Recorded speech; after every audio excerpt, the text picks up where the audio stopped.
Hello everyone, welcome back to our channel.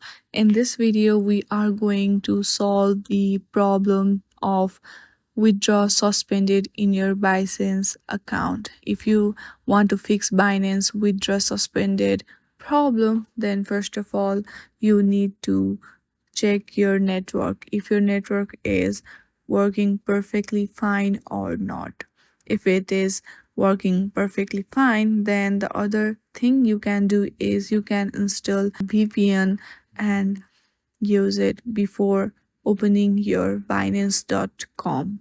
If you use VPN, it will change your IP address and you can start your withdrawal. For that, go to your Chrome and search for Chrome Web Store. And from here, you can install any VPN you want in your device to use Binance Withdraw. Thank you for watching this video. If you like this video, then please do not forget to subscribe our channel.